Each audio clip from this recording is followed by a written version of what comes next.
What if you could make a stranger feel close to you in under an hour? And what if they felt it too? Have you ever talked to someone and felt an instant click?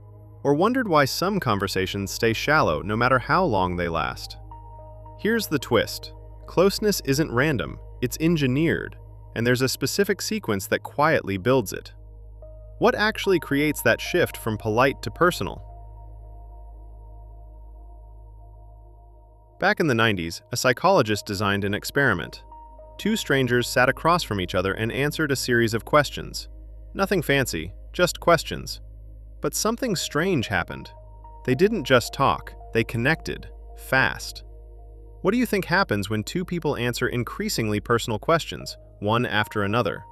Would you dare to answer honestly? And more importantly, would you listen without interrupting? Because that's the real mechanism. Not attraction, not chemistry, structure. It starts simple, almost too simple. How would your life be different if you could live anywhere in the world? What would your ideal day look like from morning to night? At first, it feels casual, safe, but something subtle is happening. You're revealing preferences, identity, a glimpse of your internal world. Do you ever feel like you're performing a version of yourself around others? And if so, when do you feel most real? Now the tone shifts. The questions get heavier, more personal. When was the last time you felt truly understood? And who was the person that made you feel that way? Suddenly, it's not just conversation, it's exposure. If you could wake up tomorrow with a new ability, what would you choose? And why does that choice matter to you? Notice that second question. It forces depth, and depth creates connection. Do you believe your childhood still shapes your decisions today? What memory from your childhood still affects you emotionally? This is where most people pull back. Because now, it's not about sounding interesting, it's about being real. Have you ever shared something vulnerable and regretted it? Or did it bring you closer to someone? Here's the paradox. The more you risk being seen, the more the other person feels safe to do the same. And that's where things accelerate. What is your greatest fear in relationships? And what do you think causes it? Now you're not just exchanging words, you're exchanging truths. When did you last cry in front of someone? And how did they respond? That question alone can change the tone of an entire interaction. Because now, you're not talking to a stranger, you're talking to a human with history. And they're doing the same with you. What does love actually mean to you? Is it a feeling, a choice, or something else? At this point, something clicks. Not because of magic, but because of sequence.